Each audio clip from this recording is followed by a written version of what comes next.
السلام علیکم جی، امید ہے آپ سب خیریت سے ہوں گے۔ ہم اپنی دوسری قسط کے ساتھ رمضان اور ہم کے ساتھ حاضر ہیں۔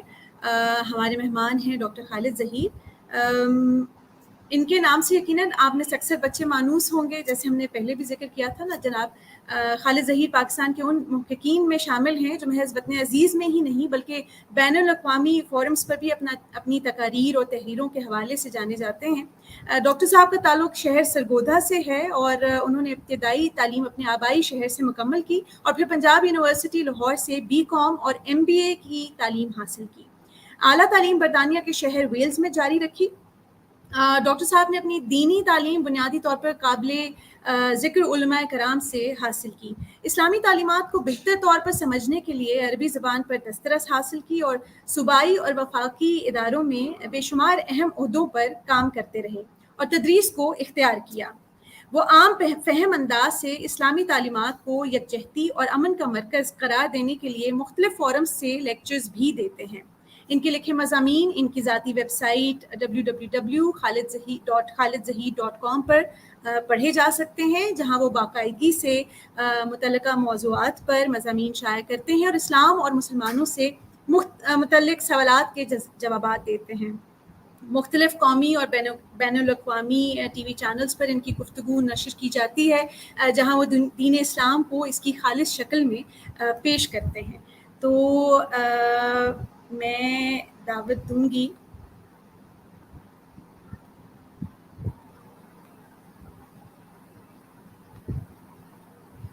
السلام علیکم سر۔ وعلیکم السلام سر، بہت شکریہ آپ کے وقت کا۔ بہت شکریہ آپ کا کہ آپ نے مجھے موقع دیا اور عزت بخشی، میں حاضر ہوں۔ سر، آج کے سوالات بھی بہت عمدہ ہیں، بچوں نے بھیجے ہیں اور کچھ والدین نے بھی بھیجے ہیں۔ سر، بچوں کے حوالے سے ظاہر ہے کہ سوالات ہیں۔ بچے نیا روزہ رکھنا شروع کرتے ہیں تو بہت پریشان ہو جاتے ہیں کہ وہ پتہ نہیں کیا ہو جائے گا۔ تو سر، پہلا سوال ہے کہ اگر روزے کے دوران منہ میں چھالا ہو جائے تو گلیسرین لگا سکتے ہیں؟ پہلا جواب تو میرا یہ ہے، بیٹے یا بیٹی جس نے بھی سوال کیا ہے، ریلیکس، اتنا اپنے آپ کے اوپر بوجھ نہ ڈالیں۔ اللہ تعالیٰ نے جہاں روزے کے احکام دیے ہیں نا، وہاں اللہ تعالیٰ نے یہ بھی فرمایا ہے کہ اللہ تمہارے لیے آسانیاں چاہتا ہے، تمہارے لیے مشکلات نہیں چاہتا۔ چنانچہ جو بھی آپ دوا استعمال کریں، جو آپ نہ کھائیں اور نہ پئیں، تو وہ آپ کے لیے جائز ہے، آپ اس کو استعمال کر سکتے ہیں۔ ایکسٹرنل اپلیکیشن کی جتنی بھی اس طرح کی چیزیں ہیں ان کے استعمال کرنے میں کوئی حرج نہیں۔ بس اس کا خیال رکھیں کہ کوشش کریں کہ وہ آپ حلق سے نگلیں نہ۔ تو سر، یہ اسی کو ہم اگر برشنگ کے اوپر ٹوتھ برش جیسے پیسٹ لگا کے کرنا ہوتا ہے اس پہ اپلائی کریں تو وہ بھی ہو سکتا ہے؟ یہی کوئی مذائقہ نہیں، کوئی مسئلہ نہیں ہے۔ میں نے گزارش کی کہ کھانے اور پینے سے روکا گیا ہے۔ باقی یہ بات بیان کی جاتی ہے کہ نبی صلی اللہ علیہ وسلم مسواک کو استعمال کرتے تھے روزے کی حالت میں بھی۔ ظاہر ہے کہ مسواک اس زمانے میں ٹوتھ برش، ٹوتھ پیسٹ کا متبادل تھا، تو اس وجہ سے اس طرح کی چیزوں میں کوئی حرج نہیں۔ ٹھیک سر۔ سر، اگلا سوال ہے کہ ہم اپنے مرحومین کو سب سے پیارا تحفہ کیا بھیجیں؟ کچھ پڑھ کر بھیجیں یا کسی کو کچھ دے کر؟ دیکھیں، ایک بات اچھی طرح سے سمجھ لیں کہ جب کوئی شخص اس دنیا سے رخصت ہو جاتا ہے تو اس کے بارے میں ظاہر ہے کہ اللہ تعالیٰ کی ایک اپنی پالیسی ہے نا، اس پالیسی کو ہمیں سمجھنا ہے۔ یقیناً ہم جو دنیا سے رخصت ہوتے ہیں ان کے ساتھ جذباتی تعلق رکھتے ہیں، ہم چاہتے ہیں کہ ان کا بھلا ہو، ہم چاہتے ہیں کہ ان کی مغفرت ہو، ان کے درجات بلند ہوں، لیکن بہرحال اللہ تعالیٰ نے کچھ اصول طے کیے ہوئے، جن اصولوں کی بنیاد پر یہ دنیا کی زندگی چل رہی ہے اور جن اصولوں کی روشنی میں آخرت کے فیصلے ہوں گے۔ ان میں سے ایک اصول اللہ تعالیٰ نے قرآن مجید میں ایک سے زیادہ مقامات پر بتایا ہے کہ لیس للانسان الا ما سعی، انسان کے کوئی چیز کام نہیں آئے گی سوائے اس کے کہ جو وہ خود اپنے لیے کرے گا۔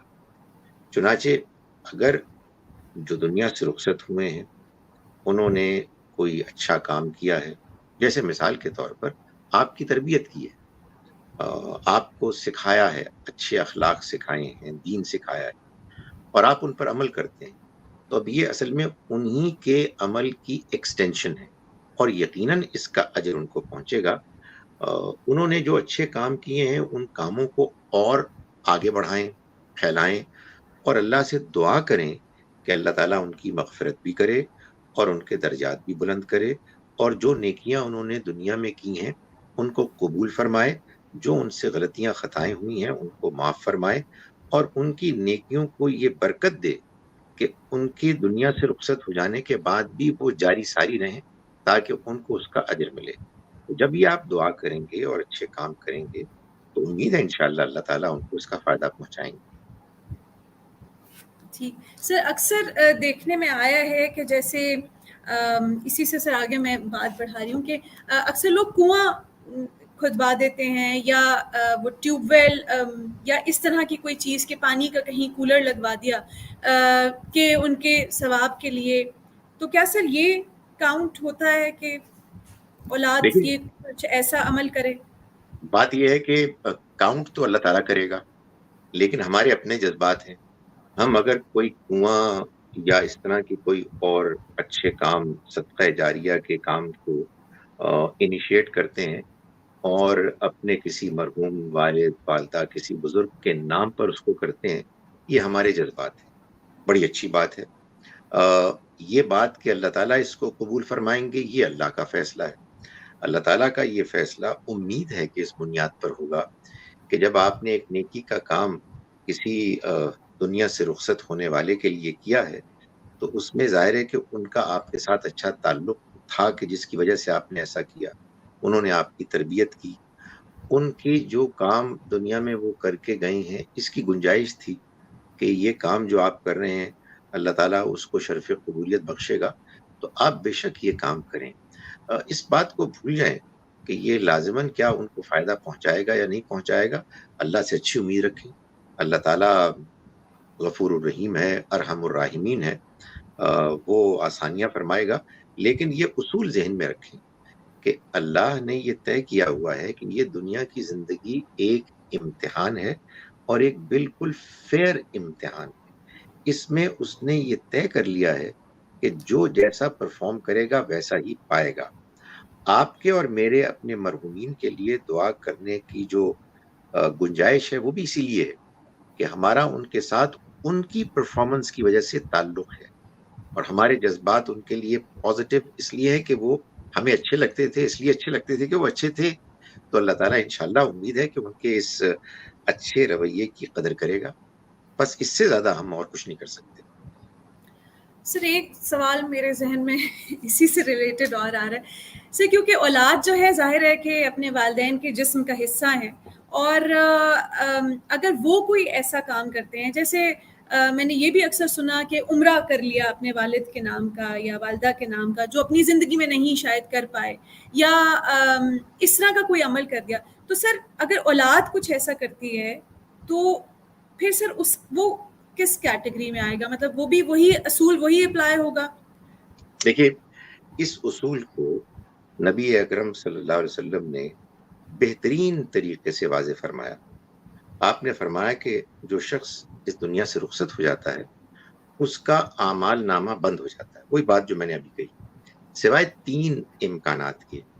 ایک یہ کہ اس نے کوئی ایسا نیکی کا کام کیا کہ جس کا فائدہ اب بھی لوگوں کو پہنچ رہا ہے، مثلاً کنواں اس نے کھودا اور لوگوں کی پانی کی ضرورت کو پورا کرنے کے لیے اس نے اس کو اللہ کے راہ میں دے دیا۔ اب وہ دنیا سے رخصت ہو گیا، لوگوں کو فائدہ بھی پہنچ رہا ہے، اس کو اس کا اجر جائے گا اس لیے کہ اس نے اس کو انیشیٹ کیا۔ دوسرا اس کا علم جو اس کے دنیا سے رخصت ہو جانے کے بعد بھی لوگوں کو فائدہ پہنچا رہا ہے، کتابیں ہیں، اب تو کیسٹس ہیں، اب تو یوٹیوب میں کام ہے، تو یہ بھی انشاءاللہ ان کے اجر کا ذریعہ بنے گا اس لیے کہ یہ انہوں نے خود کیا۔ اور تیسرا نیک اولاد کہ جو ان کے لیے دعا کرتی رہے، اس لیے کہ جو جیسا کہ آپ نے فرمایا کہ وہ تو اصل میں انہی کی اولاد ہے، لیکن اصل میں کسی کی اولاد ہونا اتنا اہم تعلق نہیں ہے جتنا کہ ان کو تربیت دینا ہے. تو اب یہ تربیت اولاد کو بھی دی جاتی ہے، شاگردوں کو بھی دی جاتی ہے، اور لوگوں کو بھی دی جاتی ہے. جس نے اپنے کسی بزرگ سے تربیت پا کر نیکی کا عمل کیا اور وہ بزرگ دنیا سے رخصت ہو گیا، تو اللہ سے پوری امید ہے کہ اس کی نیکی کا اجر ایک حصہ ان کو بھی جائے گا. صرف میں ایک وضاحت اور کر دوں جس سے شاید آپ لوگوں کے ذہن میں جو ایک خلش ہے وہ دور ہو جائے. دیکھیں، لیٹس فیس اٹ، ایسا بھی تو ہو سکتا ہے نا کہ ایک والد صاحب اصل میں تھے ڈاکو، اور وہ ڈکیتی کرتے کرتے دنیا سے رخصت ہو گئے.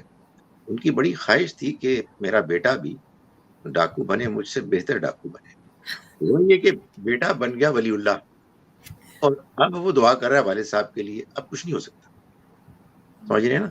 یعنی وہاں اس کی گنجائش ہوگی تو یہاں کی چیز وہاں جائے گی. اسی کو عمرے اور حج کے لیے بھی سمجھ لیں کہ والدین کوئی دلچسپی نہیں رکھتے تھے عمرے حج میں، اور وہ دین سے بیزار زندگی گزار کے رخصت ہو گئے، اور آپ حج اور عمرہ ان کے لیے کر رہے ہیں. آپ کو اس کا اجر ملے گا، ان کو کیسے مل سکتا ہے؟ لیکن اگر وہ دل میں حسرت رکھتے تھے، خواہش رکھتے تھے کہ ہم حج کریں، ہم عمرہ کریں، اور وہ نہیں کر پائے، تو آپ یقین جانیے کہ آپ نہ بھی حج عمرہ کریں، ان کو اجر مل جائے گا ان کی حسرت کا. لیکن اگر آپ کریں گے تو آپ کو یہ توفیق ملے گی، شرف ملے گا کہ آپ نے حج کیا، عمرہ کیا، ان کے لیے آپ کو بھی اجر ملا، اور ان کے اس اجر کی تکمیل ہوگی. تو یہ ایسے ہے. دونوں چیزوں کو ساتھ ملائیں گے تو بات پوری ہوگی، ورنہ آپ کے دین کا تصور گڑبڑ ہو جائے گا. پھر آپ کو نہ دنیا سمجھ میں آئے گی، نہ آخرت سمجھ میں آئے گی. تو یہ اصل میں صورتحال ہے جو امید ہے کہ اب کلیئر ہو گئی ہوگی. سر بالکل، یعنی اعمال کا دار و مدار نیتوں پر ہے. جی جی جی سر، اگلا سر سوال ہے کہ کیا موسیقی سننے سے یا فلم یا کارٹونز دیکھنے سے روزہ ٹوٹ جاتا ہے؟ نہیں، اصل میں دیکھیں، روزے میں ہمیں جو کچھ کرنا ہے اس میں بعض چیزیں وہ ہیں کہ جو پسندیدہ ہیں، اور بعض چیزیں وہ ہیں کہ جو آپ کہیے کہ اچھا ہے کہ آپ نہ کریں. پسندیدہ چیز تو یہ ہے کہ آپ اللہ کو یاد کریں، آپ قرآن مجید پڑھیں، آپ نیکی کے کام کریں. یہ اصل میں آپ کے تقوی کی ایک ٹریننگ ہے. لیکن بہرحال انسان ہے، اب سارا وقت تو نہیں اللہ کو یاد کر سکتے. Let's face it, let's be realistic. کون انسان ہے کہ جو سارا وقت ایک کام کرے کہ جس میں وہ قرآن پڑھ رہا ہے یا اللہ کو یاد کر رہا ہے؟ تو آپ کو وقت کو بہرحال کسی طرح سے کاٹنا ہے. تو وقت کو کاٹتے ہوئے اگر آپ کوئی ایسی میوزک سنتے ہیں کہ جس میں کوئی بےہودگی نہیں ہے، یا کوئی ایسا ڈرامہ دیکھتے ہیں کہ جس میں کوئی بےہودگی نہیں ہے، کارٹون دیکھتے ہیں، تو ایک حد کے اندر رہتے ہوئے اگر آپ اس میں بہت آگے نہیں بڑھ جاتے تو آپ سمجھیں کہ یہ گوارا ہے. اس لیے کہ بہرحال آپ کو اگر آپ اس طرح سے وقت نہیں کاٹیں گے تو ہو سکتا ہے کہ اس سے زیادہ کوئی غلط کام کرے، ہو سکتا ہے کہ دوسروں سے لڑنا شروع کر دیں. تو جی اس لیے اس میں انسان کو زندگی میں بالعموم اور خاص طور پر رمضان مبارک میں ایک توازن رکھنا چاہیے. ہمارے ہاں بعض اوقات بعض لوگ بہت مبالغہ کرتے ہیں، ایسی ان ریئلسٹک ایکسپیکٹیشنز پیش کرتے ہیں کہ جس کو انسان پورا نہیں کر سکتا. یا یہ ہوتا ہے کہ انسان باغی ہو جاتا ہے، اور یا یہ ہوتا ہے کہ انسان شرمندہ ہوتا ہے، پچھتاتا ہے، فرسٹریٹ ہوتا ہے کہ بھائی میں تو کام ہی نہیں کر سکتا وہ جو اللہ تعالیٰ مجھ سے چاہتا ہے. نہیں، اللہ تعالیٰ ہم سے وہی ایکسپیکٹ کرتے ہیں کہ جو ہماری کیپیسٹی ہے، جتنا ہم کر سکتے ہیں. ہمیں زیادہ سے زیادہ اللہ کو یاد کرنا ہے، قرآن مجید کو سمجھنا ہے، پڑھنا ہے، نماز پڑھنی ہے، نیکی کے کام کرنے ہیں.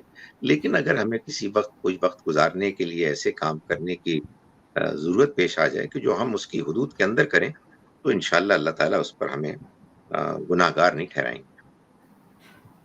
ٹھیک ہے سر.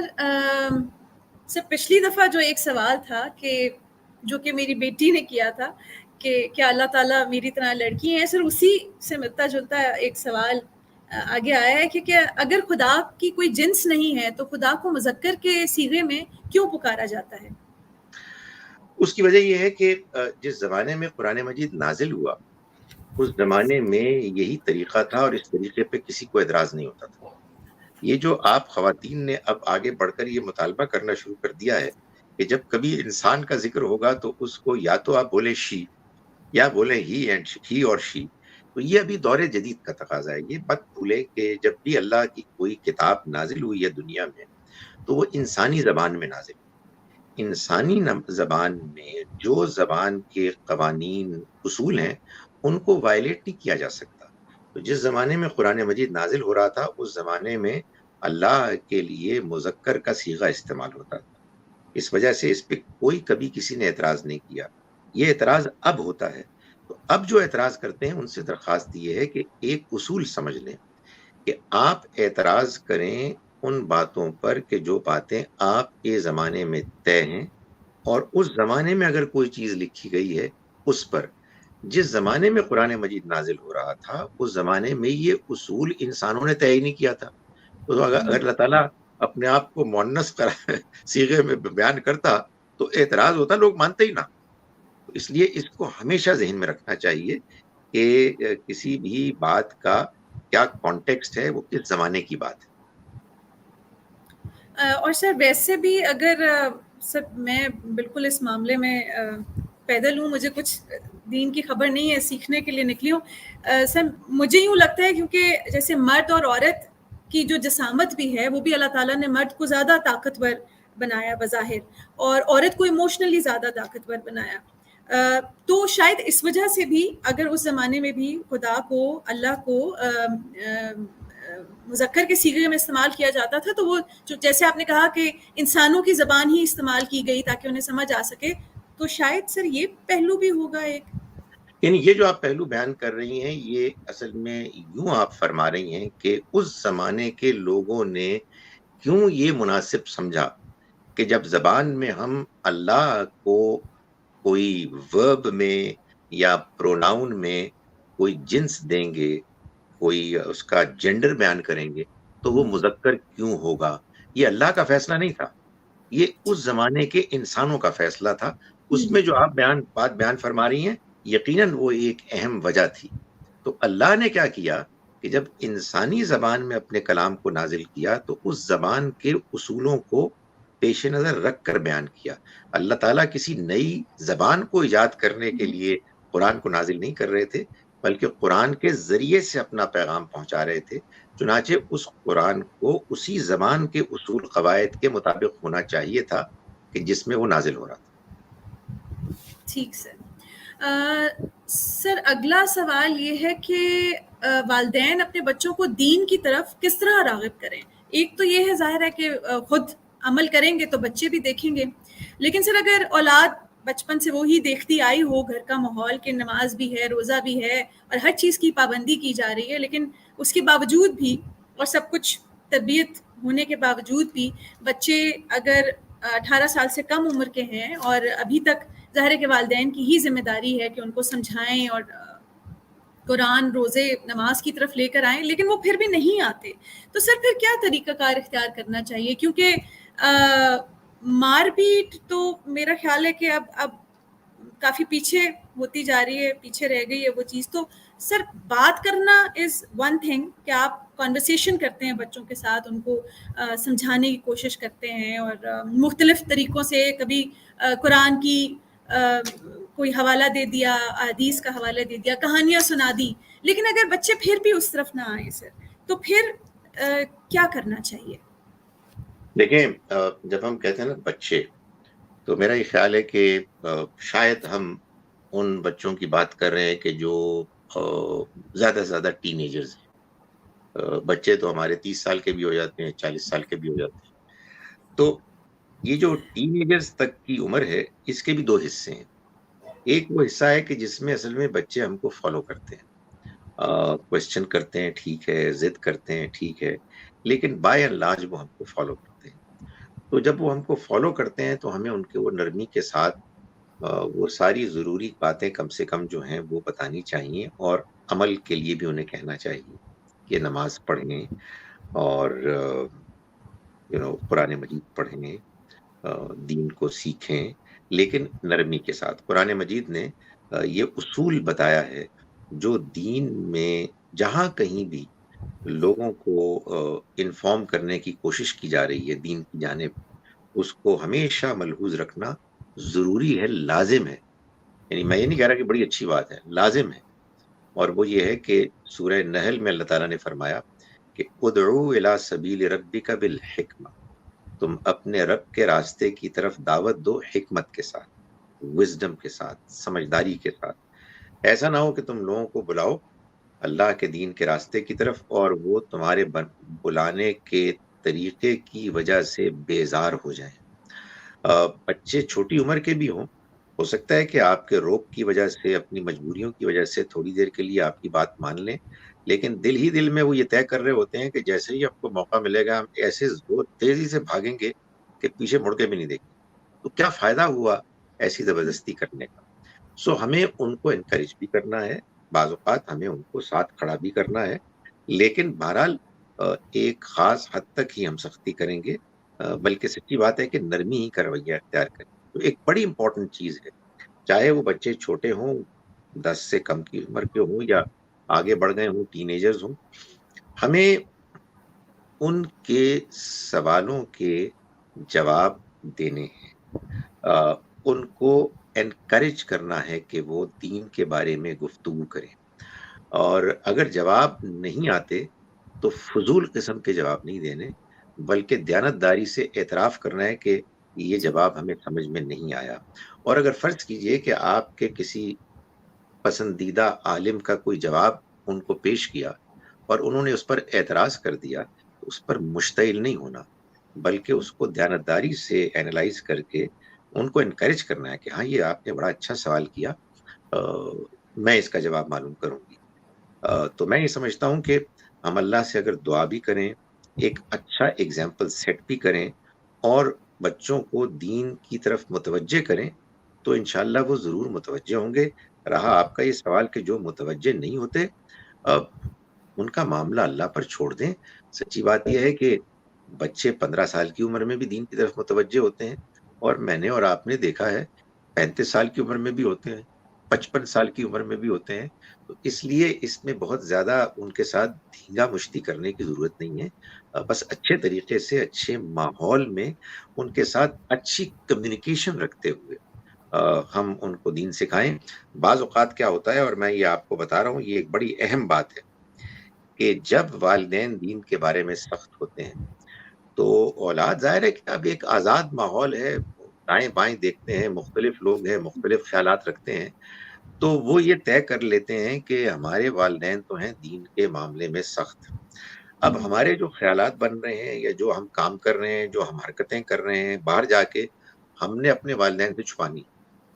یہ اگر وقت آ گیا تو آپ سمجھیں کہ بہت افسوسناک بات ہے، پھر آپ کے بچے آپ سے اصل میں کٹ گئے ہیں، وہ آپ سے جڑے ہوئے ہیں اپنی مادی ضروریات کی وجہ سے۔ سو بچوں کے ساتھ ایک ادب کے دائرے میں ایک دوستی کا ماحول ہونا چاہیے، اور ان کے ساتھ اچھی کمیونیکیشن جاری رہنی چاہیے، ان کو انکریج کرنا چاہیے کہ وہ سوالات کریں۔ اور ایک اور بات بھی ہے، بات یہ ہے کہ اب الحمدللہ اتنی ڈائیورسٹی، اتنی ویرائٹی ہے ہمارے ہاں، ٹیلی ویژن، یوٹیوب وغیرہ کے ذریعے سے، کہ آپ فرض کیجئے کہ ایک خاص اسکالر کو یا ایک خاص پوائنٹ آف ویو کو پسند کرتے ہیں، انہیں کوئی اور اسکالر پسند آ گیا تو پلیز ان کو مت روکیے، اور ان کہیں اچھا بات ٹھیک ہے، مجھے ذرا ان کے بارے میں یہ سوالات وغیرہ وغیرہ۔ اس لیے کہ یہ دنیا اللہ تعالیٰ نے جس اصول پر بنائی ہے وہ یہ نہیں ہے کہ اس نے سب کو ایک ہی سانچے میں ڈھال کر ایک ہی طرح کا بالکل یکساں آئیڈینٹیکل بنایا ہے، بلکہ بہت ویرائٹی ہے، بہت تنوع ہے۔ سو بچوں میں بھی یہ تنوع ہوتا ہے، سگے بھائیوں میں ہوتا ہے، ٹوین بردرز میں ہوتا ہے۔ سو اس کا لحاظ رکھنا چاہیے، یہ خدا تعالیٰ کی تخلیق ہے اور اس نے ہم سب کو جس امتحان میں ڈالا ہے وہ یہی امتحان ہے، اور ہمیں اس کی رسپیکٹ کرنی چاہیے اور حکمت کے ساتھ، سمجھداری کے ساتھ اپنے بچوں کو دین کی طرف مائل کرنا چاہیے، اور سختی کبھی نہ ہو، بچوں کو بھی روکے، خود بھی رک جائیں، کوئی سخت سٹیٹمنٹ دینے کی ضرورت نہیں ہے۔ میں یہ بہت پریشانی کے ساتھ کہہ رہا ہوں کہ ہمارے پچھلے 10-15 سال میں جو طوفان بدتمیزی سامنے آیا ہے، جو لوگ سخت زبانیں استعمال کرتے ہیں دوسروں کے بارے میں، برا بھلا کہتے ہیں، الزامات لگاتے ہیں، ہماری نئی نسل کو اس سے بچانا ہے۔ وہ بہت متاثر ہو گئی ہے، لیکن بہرحال ہمیں ہمت نہیں ہارنی، اور ہمیں نبی اکرم صلی اللہ علیہ وسلم کے اس اسوہ مبارکہ کی طرف آنا ہے، جس سے ہمیں معلوم ہوتا ہے کہ آپ نہایت نرم تھے، نہایت شفیق تھے، درگزر کرنے والے تھے، الزامات لگانے والے نہیں تھے، بدلے لینے والے نہیں تھے، بلکہ دعائیں کرنے والے تھے، لوگوں کو حکمت کے ساتھ بلانے والے۔ بہت شکریہ سر، آپ نے اتنی تفصیل میں بتایا. سر اب آخری سوال ہے، ہمارے پاس 4 منٹ باقی رہ گئے ہیں. سر آخری سوال یہ کہ اگر جو نمازیں چھوٹ گئی ہیں، یہ بھی بچوں کی طرف سے، کہ جو نمازیں چھوٹ گئی ہیں کیا وہ مجھے بڑے ہو کے پوری کرنی پڑیں گی؟ دیکھیں بات یہ ہے کہ نماز انسان کو پڑھنی لازماً شروع کر دینی چاہیے اس دن، اس وقت جس وقت اسے احساس ہو کہ میرے اوپر نماز لازم ہے، مجھ سے بڑی غلطی ہو گئی، میں اس سے پہلے نماز نہیں پڑھ رہا تھا، تو اب آپ پڑھنا شروع کر دیں. رہی پچھلی نمازیں، آپ ان پر توبہ کریں. ہر گناہ کے لیے اللہ تعالیٰ نے جو طریقہ بتایا ہے وہ ہے توبہ کرنے کا. تو نمازیں چھٹیاں، یہ گناہ کیا آپ نے، تو گناہ کا کیا مداوع ہے؟ توبہ کرنا. اب کوئی کہتا ہے کہ میں توبہ پہ میری تسلی نہیں ہوتی، یا یوں کہیے کہ میں توبہ اس طرح کروں گا کہ میں پچھلی نمازیں دہراؤں گا. بے شک دہرائیں، یہ آپ کی مرضی ہے، یہ اللہ نے لازم نہیں کیا ہے. لازم تو یہ کیا ہے کہ جو بھی غلطی آپ کریں اس پہ اللہ تعالیٰ سے توبہ کریں اور آئندہ اپنی اصلاح کریں. ٹھیک سر، بہت شکریہ سر وقت نکالنے کا. اور سر اب سوالات ہمارے پاس بڑے مزیدار آنے شروع ہو گئے ہیں، اور امید کرتی ہوں کہ اگلے پروگرام میں بھی اچھے اچھے سوالات ہوں گے. جانے سے پہلے سر تھوڑی سی شاعری ہو جائے، کیونکہ اب آپ نے کہا کہ تو سر یہ عنوان ہے کہ زمین پر نور برسانے ماہ رمضان آیا ہے. مہینوں میں بہت اونچی ہے جس کی شان آیا ہے، وہ ہر مومن کے لب کو بخشنے مسکان آیا ہے. جو اپنے ساتھ میں لاتا ہے رحمت حق تعالیٰ کی، مبارک ہو وہی مہمان آیا ہے. خدائے پاک کر دیتا ہے روزی میں فراوانی، مسلمان جس پہ ہیں 100 جان سے قربان آیا ہے. یقیناً حق تعالیٰ فضل سے اپنے نوازے گا، جو دلوائے گا ہم کو گلشن رضوان آیا ہے. برستی ہے خدا کی رحمتیں سارے زمانے پر، وہ کرنے کے لیے آسی کو بھی فرحان آیا ہے. جسے سرکار نے چاہا صحابہ نے جسے رکھا، وہ اپنے ساتھ لے کر سینکڑوں فیضان آیا ہے. خدائے پاک نے اونچا کیا ہے مرتبہ اس کا، بنایا سب مہینوں سے جسے سلطان آیا ہے. معطر اس کے سب دن اور سبھی راتیں منور ہیں، زمین پر نور برسانے ماہ رمضان آیا ہے. بڑا دلکش نظارہ سحری و افطار کا لے کر زمانے بھر سے ہے جس کی الگ پہچان آیا ہے. جسے دیکھو کھلا ہے اس کا چہرہ شادمانی سے، جسے دیکھو کھلا ہے اس کا چہرہ شادمانی سے، کہ رمضان ساتھ لے کر رحمت رحمان آیا ہے. کلام حق بیان کرتا ہے تو توصیف ماہ رمضان نہیں درکار جس کے واسطے بتیان آیا ہے. سبحان اللہ، بہت اچھے، بہت خوب. بہت شکریہ. انشاءاللہ اگلے ہفتے بدھ کو پھر 5 بجے ملاقات ہوگی، اور اس دفعہ طاقتیں ہمارے ساتھ تھی سر. الحمدللہ الحمدللہ. بہت شکریہ سر، خدا حافظ، خیال رکھیے گا. Thank you.